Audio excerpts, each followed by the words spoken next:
Hardy-Weinberg problems. Here is a video guide to solving these problems which I gave you for ungraded homework. All right, let's just go ahead. Let's start with the problem, and then we're going to review what we've learned already.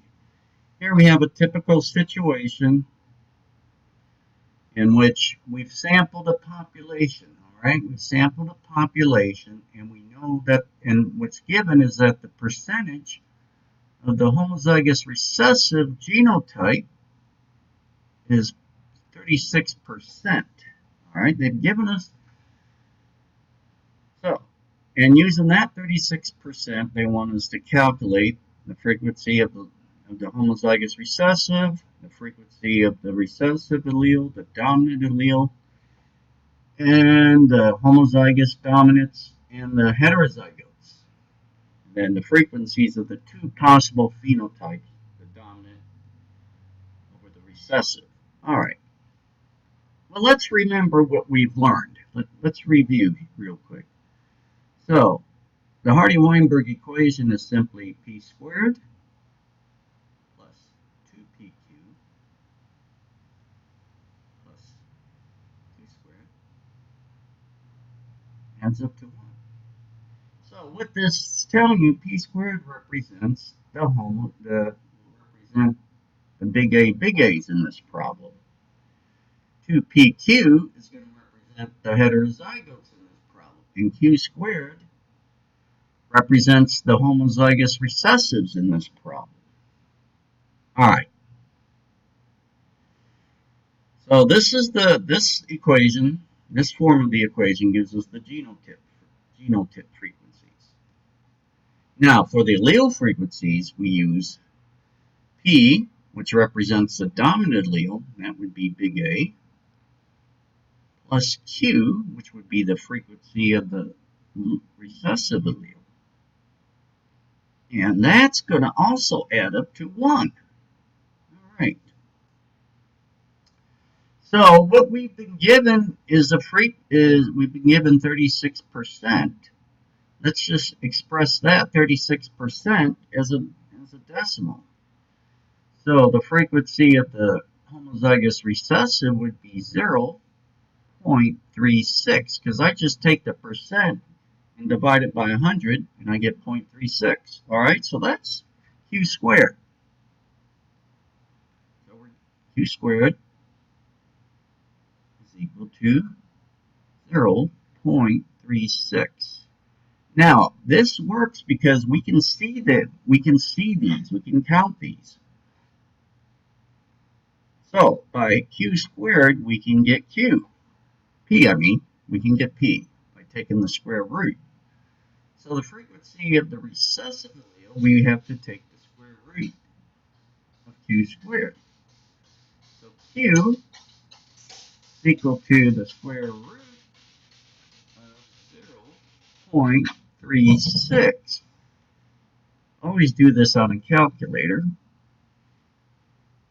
or the square root is 0.6. So now we got 1/2 of, once we have q, we just solved for p. We rearrange this equation to solve for p. So p is just equal to 1 minus q, or 1 minus 0.6. So 1 minus 0.6. So that's going to be 0.4. So, all right, so now we have p and q. So 0.6, now we have 0.4. Now, to determine the frequency of the homozygous dominants, big A, p squared. So p squared is equal to 0.4 squared, which becomes 0.16. To determine the heterozygotes, 2pq, so 2pq 2 times the quantity 0.4, 0.6. And just multiply across, and so 0.4 and 0.6 is 0.24 times 2, 0.48.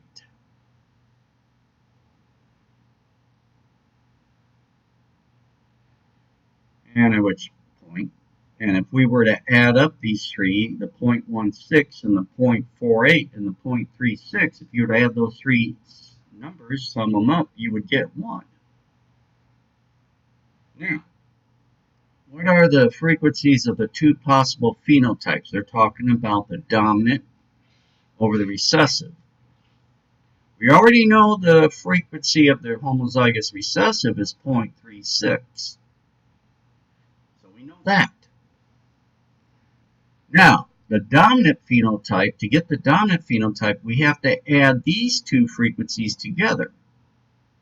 So we have to add that 0.16 to 0.48. Okay?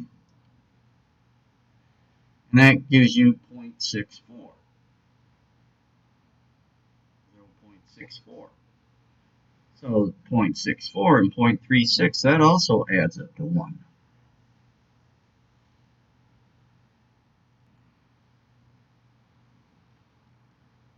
Now, here's our second problem, and this deals with sickle cell disease. All right, so what the problem tells us is that normal homozygous individuals, they have normal hemoglobin, and they're dominant, homozygous dominant. And they are prone to infection by the malarial parasite. All right. So in an area where malaria is prevalent, this is a problem. Also in the same area, individuals that have sickle cell disease, homozygous recessive, they have problems of their own, and they tend to die from sickle cell disease. They don't get malaria because malaria doesn't grow in their red blood cells, but they die from the complications of having sickle cell anemia. Now, what's interesting is that heterozygous individuals, they have what's called sickle cell trait. So this is sort of like an example of incomplete dominance, which you learned about in Mendelian genetics. Well, the thing is, the heterozygotes have some sickling, but it's rather minor in that it doesn't cause any complications. But what it does is prevent them from getting malaria because the parasite cannot live in their red blood cells. So these people, selection favors these people. These people survive, and as a consequence, in malaria-infested areas, people with sickle cell trait, the heterozygotes, there's a high percentage or a high frequency of them surviving because they don't die from either the malaria or the sickle cell anemia. All right. That being said, so what the problem is telling us, if 9% of an African population is born with sickle cell anemia, these are the homozygous recessives. Okay? So these are the people who die from sickle cell disease. So what the problem wants to find out is what percentage of them are going to have sickle cell trait. These people do not die from malaria or from sickle cell disease. 9%. So that represents Q squared. So what they're telling us is that Q squared in this population is equal to 9%. Or divide by 100, 0.09. So Q squared is 0.09. All right. So let's write our equation down here. All right. So what we have to do next is find Q and then find P, and then we only have to find the proportion of heterozygotes. So Q squared is 0.09, so it stands to reason if we take the square root of 0.09, that's going to be equal to 0.3. All right. Now, once we have that, we solve for P. P is always equal to 1 minus Q. So in this situation, 1 minus 0.3, what's going to be left over is 0.7.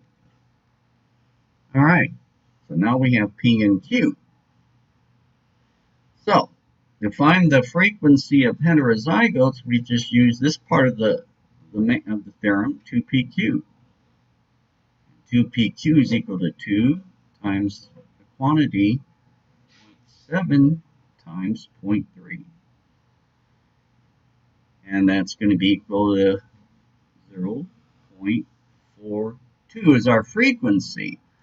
But the problem is asking what's the percentage. So we don't leave the problem there. So the percentage is simply 0.42 times 100. Or simply 42%. All right. There are 100 students in a class. Let's say it's a biology class. 96 did well in the course, whereas 4 blew it totally and received a grade of F. Well, that's a bummer. So, in the highly unlikely event that these traits are genetic rather than environmental, in other words, if these traits involve dominant recessive alleles, and if the 4% representing the frequency of the homozygous recessive conditions, those who earned Fs have the homozygous recessive condition. So, in this situation, we need to solve the frequency of the recessive allele, that would be Q, the frequency of the dominant allele, that would be P, the frequency of heterozygous individuals, 2PQ. All right. So what the problem is telling us is that Q squared is equal to 4%. I'm going to divide it by 100 to get 0.04. So Q squared is 0.04. So to solve for Q, we're going to take the square root of 0.04. And that gives us 0.2. All right, P.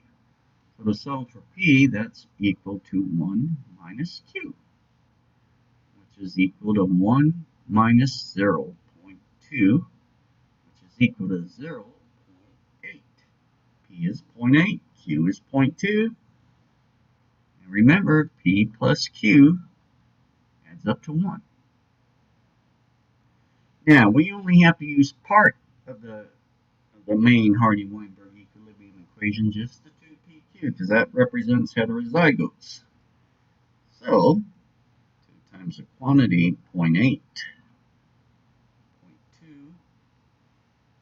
0.8 and 0.2 is 0.16 times 2, that's 0.32. So the frequency of the heterozygous individuals is 0.32.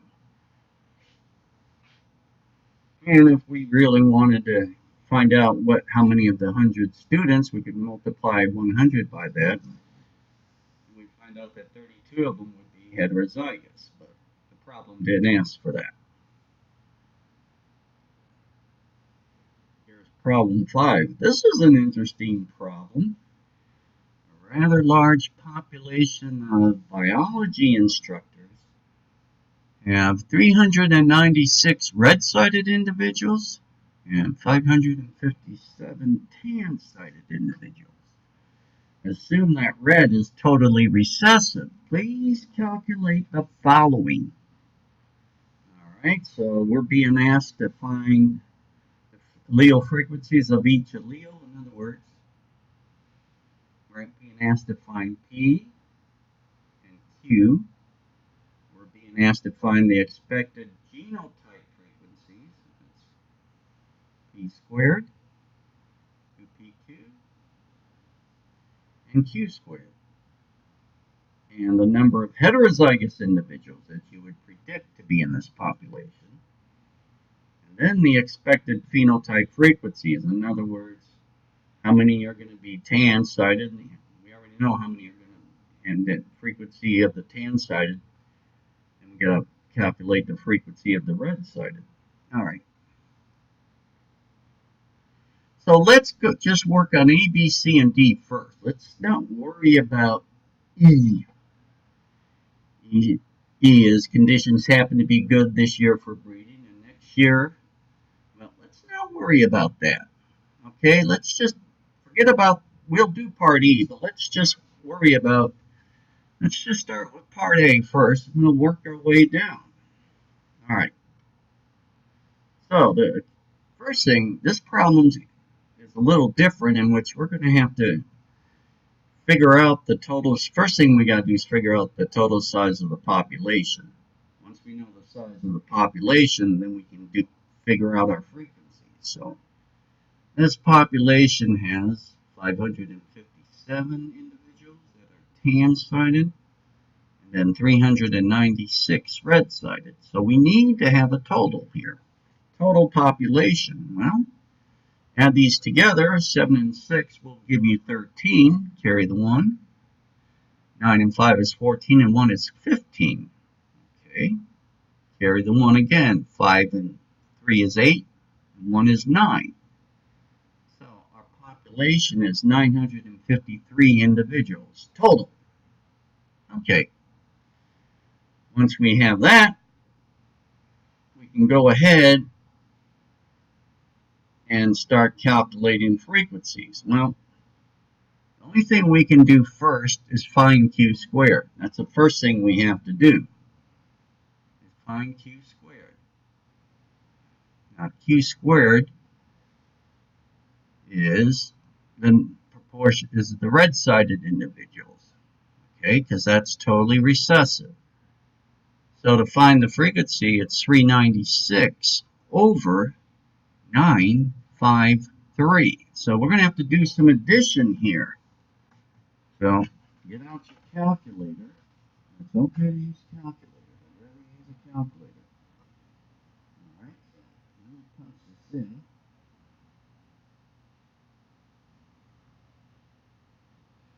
So 396 divided by 953. All right. So you're going to get a fairly long decimal number. But you're going to get something along the lines is equal to 0.4155, 416. I'm going to round it to the thousandth.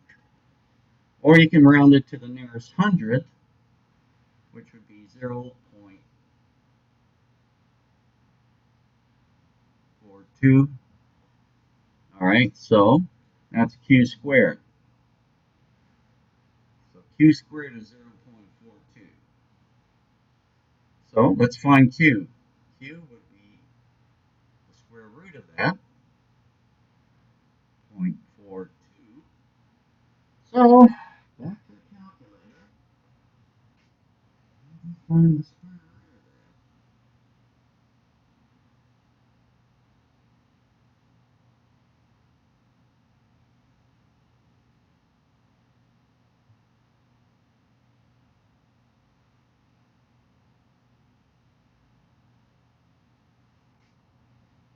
I'm trying to find the square root key on my calculator.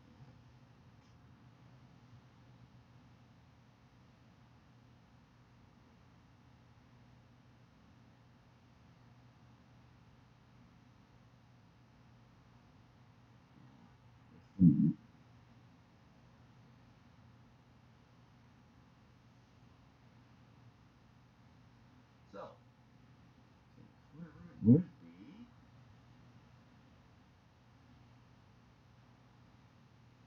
0.648. rounded to 0.65. So Q equal to 0.65. Okay, that's Q, 0.65. And now, once we got Q, we got P. So P is equal to 1 minus 0.65. So P should be equal to 0.35.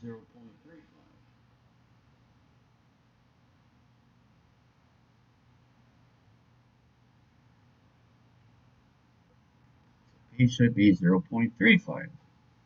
All right, so far so good. Now, what are the expected genotype frequencies? Well, let's see here now. P squared is equal to 0.35 squared.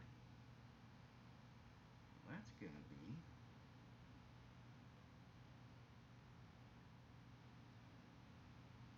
0.123, so 0.12. Now, because we got some long decimals, don't be too panicked if it doesn't come out evenly to 1. If it's 0.99 or 1.001, that's fine. All right? So 2PQ, that would be equal to 2 times the quantity, 0.35, times 0.65.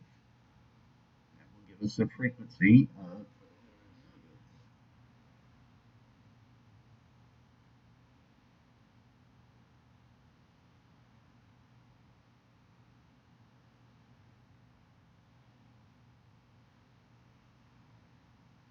which should be it should round up to 0.46.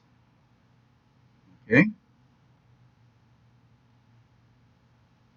So 2PQ 0.46. All right, and we're gonna need that frequency later to solve for problem C. And we already know what Q squared and Q squared, we already know what that is. We already know what Q squared is. That's 0.42. We already know that. So we've solved for that. We've solved for these, each one of these. There's P squared, there's 2PQ, and we already know Q squared.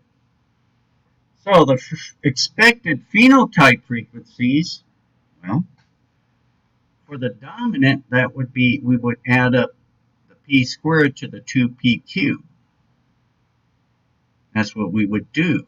So that's would be p squared is 0.12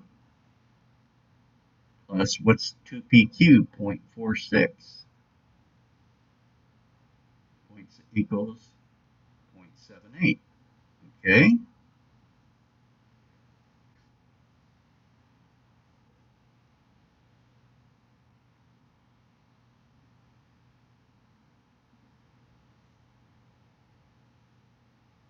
My bad. I saw my mistake. I don't know how to add. That's not 678, 5.58. All right, 0.58.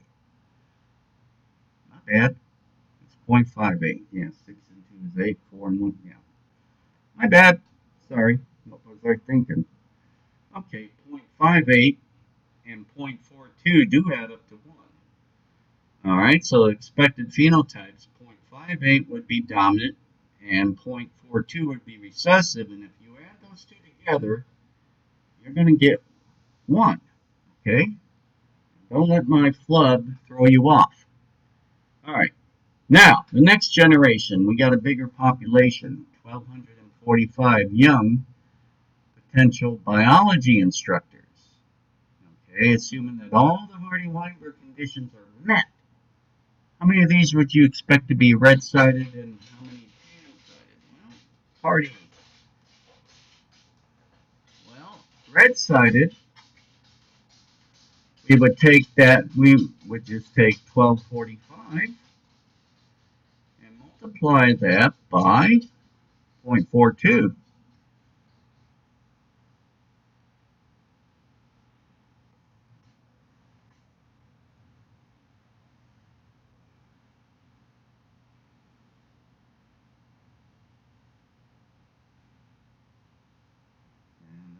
give us 523. Well, actually, it's 522.9, but how can you have 0.9 people? Make it 523. All right, so 523. So that's going to be the red sides. Those are going to be all the red ones. Okay, now to figure out the number that are going to be tan, we take the 1245 again, but this time it's going to be multiplied by 0.58. Okay,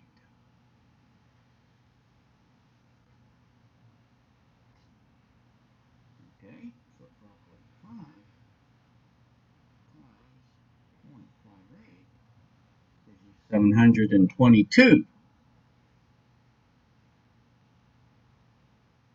Question is 722 and 523 add up to 1245? They do. Trust me, they do.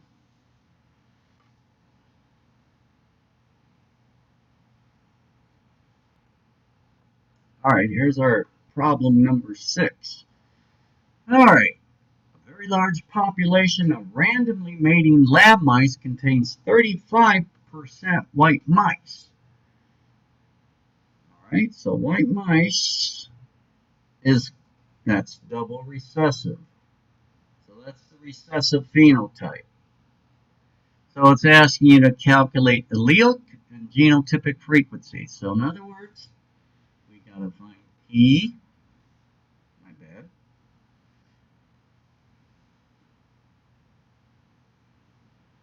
P will represent the frequency of big A, Q is going to be little a.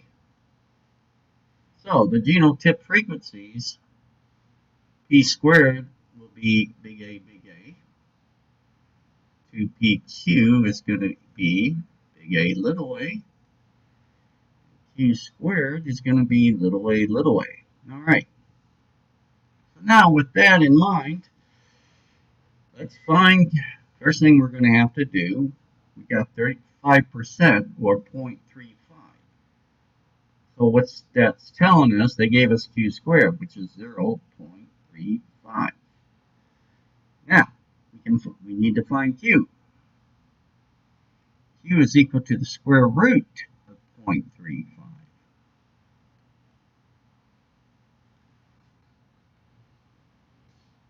So, that's why I use the calculator. Square root of 0.35 gives you 0.591. It's 0.59, all right? Rounds to 0.59. All right, once we got Q, P follows. P is equal to 1 minus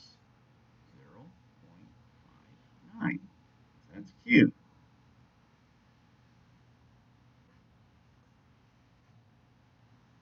So that should give us, that's going to give you 0.408. Make it, round it to 0.41, please. There. These two should add up to 1. We got P and Q. Good. That's the hard part. Now, find the P squared. That's big A. So that's equal to 0.41 squared.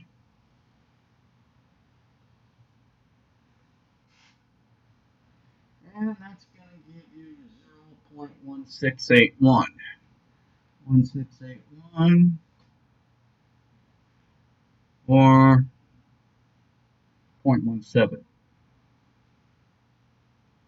0.17. All right. 2PQ is going to be 2 times the quantity, 0.41 times 0.59.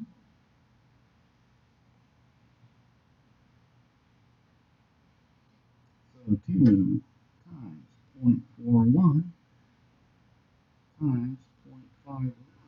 That's going to be equal to 0.4838. 0.48.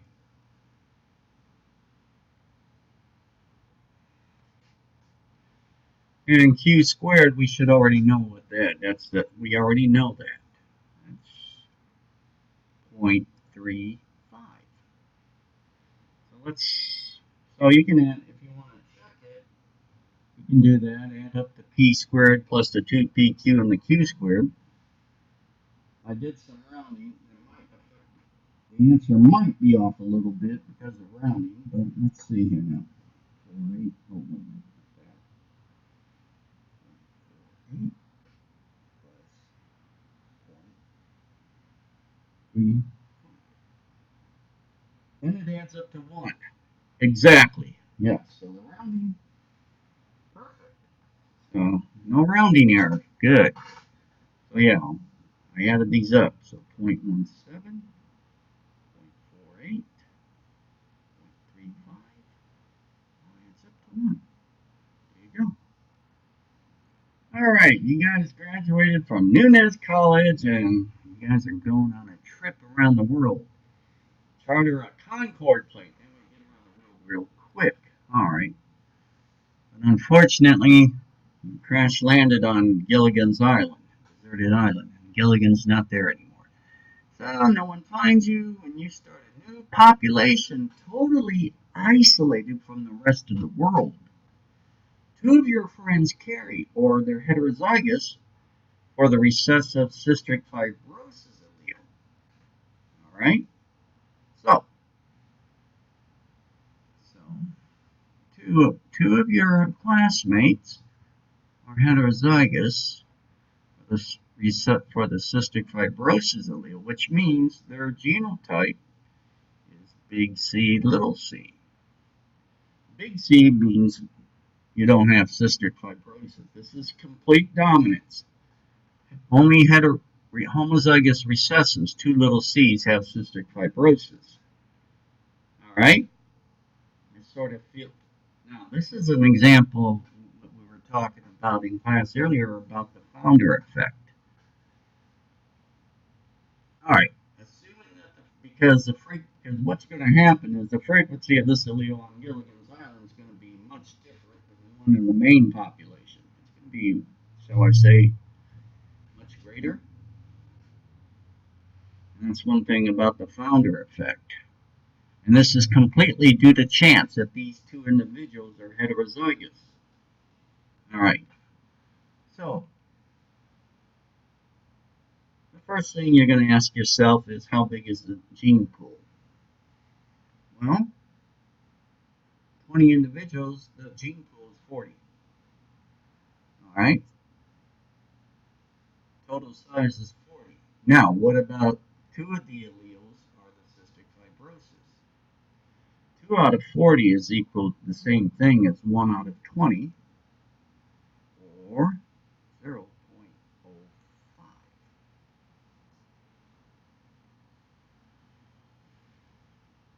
So, what will be the incidence of cystic fibrosis on your island? Well, so this is Q. Essentially, what we just found was Q.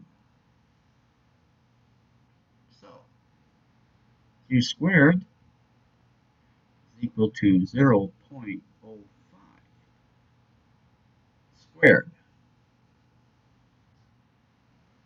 And that its frequency will be the incidence. So 0.05 squared, well, is 0.0025.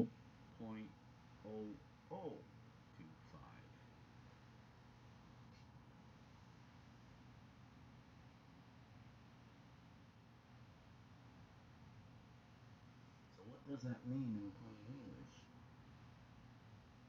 1 in 400.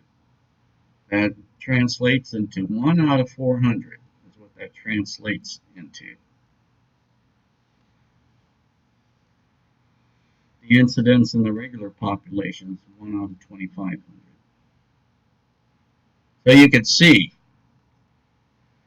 big difference.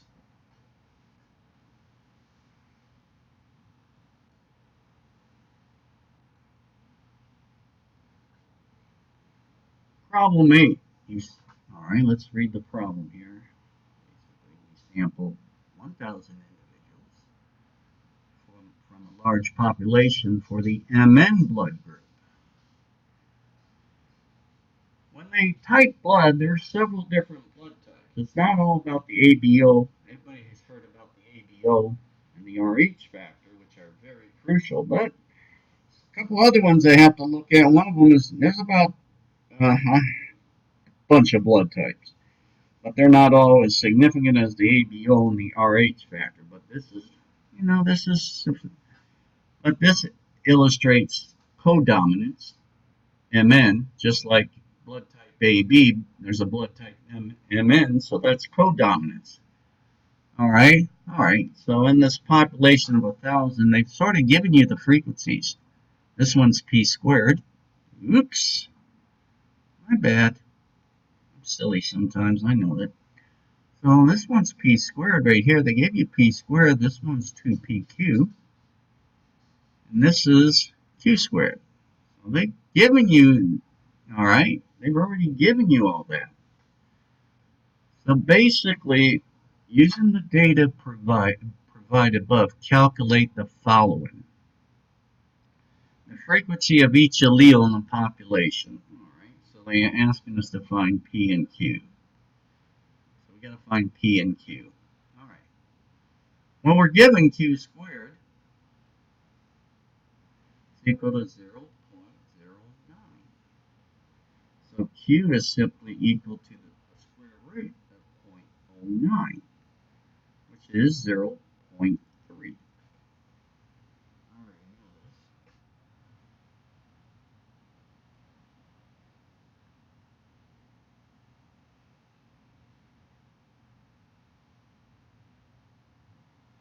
0.3. All right, so once we got that, P is simply equal to 1 minus 0.3, which is 0.7.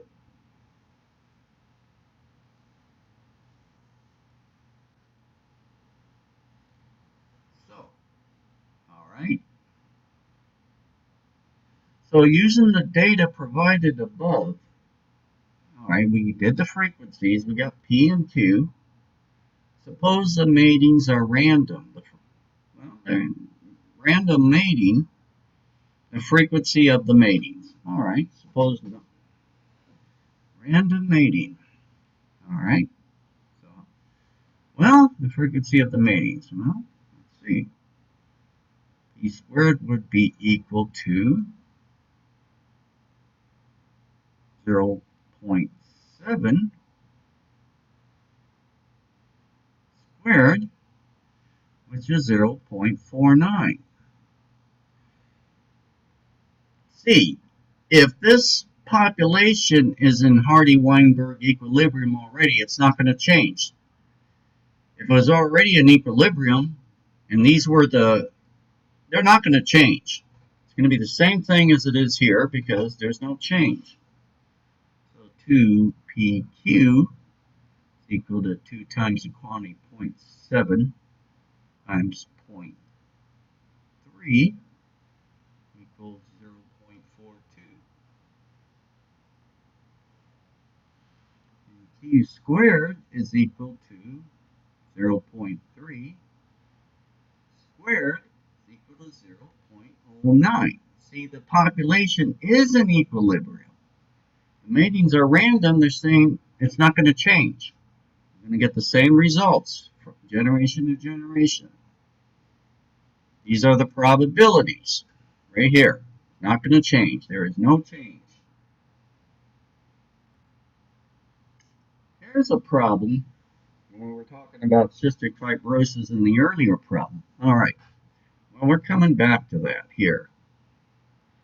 Cystic fibrosis affects, in the main population, it's 1 in 2,500. But on Gilligan's Island, if you recall, it was 1 out of 400. Yeah, 1 out of 2,500. So,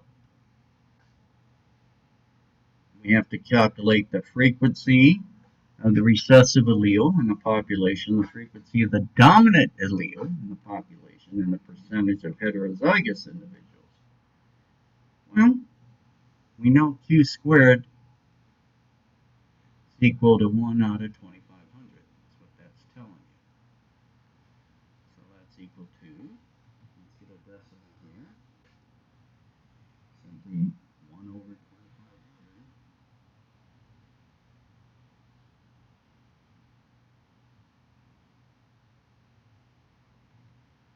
And that's actually going to be 0.0004. Alright, so that's q squared. Very small number. Use a calculator. Now we got to find q.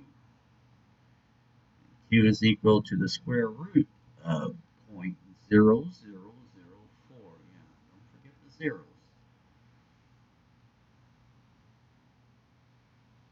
Alright, so 0.04.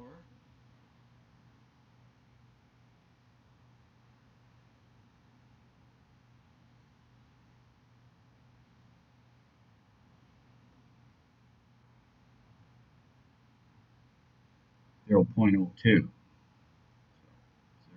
0.02. All right.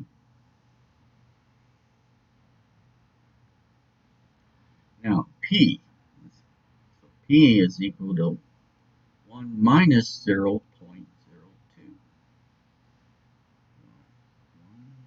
minus 0.2 equal to 0.98. That'll be 0.98. Okay. 0.02.98. The percentage of heterozygous individuals. Well, that would be 2PQ times 100 to get the percentage. So let's find 2PQ. So 2PQ is 2 times 0.98 times 0.02. And that's equal to, what's it equal to? 0.98 times 0.02 times 2. Well, 0.0392, which rounds to 0.04. So, the percentage of heterozygous individuals, 0.04 times 100, is 4%. So 4% of the population are carriers. See, heterozygous individuals, what's significant there is they do not have cystic fibrosis. They're healthy. But if two carriers mate, they have a 1 out of 4 chance of having a child with cystic fibrosis.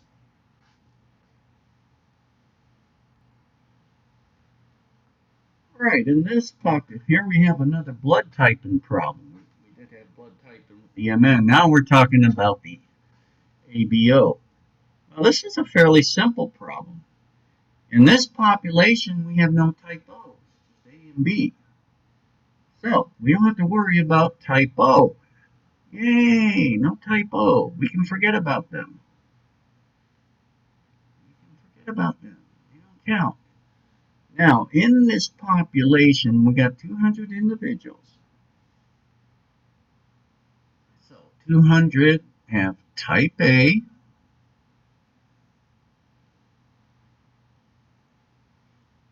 so which means they're all going to be homozygous dominant for A because there's no O alleles. Okay, so they're all going to be AA. And we're going to have 75 AB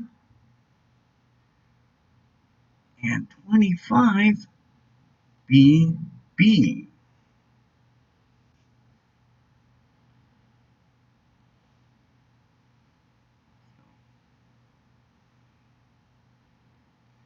So they're all going to be big A, because there's no O's. ABs, BBs. Okay. So B is recessive, AB is codominant, and A is dominant. All right. So how do we get P and Q? Easy. This is homozygous. We consider this homozygous. We treat this as homozygous recessive, so type B. So out of this population, there's 200 people. So 25 of them out of 200 will give us Q squared. Well, let's just crunch the numbers. numbers. 5 gives you 0.125. Alright, so q squared is equal to 0.125. Or 0.13. I'm not going to round it. I'm going to leave it as is. I'm going to play with it this way. So, let's find q. Q is just going to be the square root of 0.125, and that's going to be equal to something like this. All right.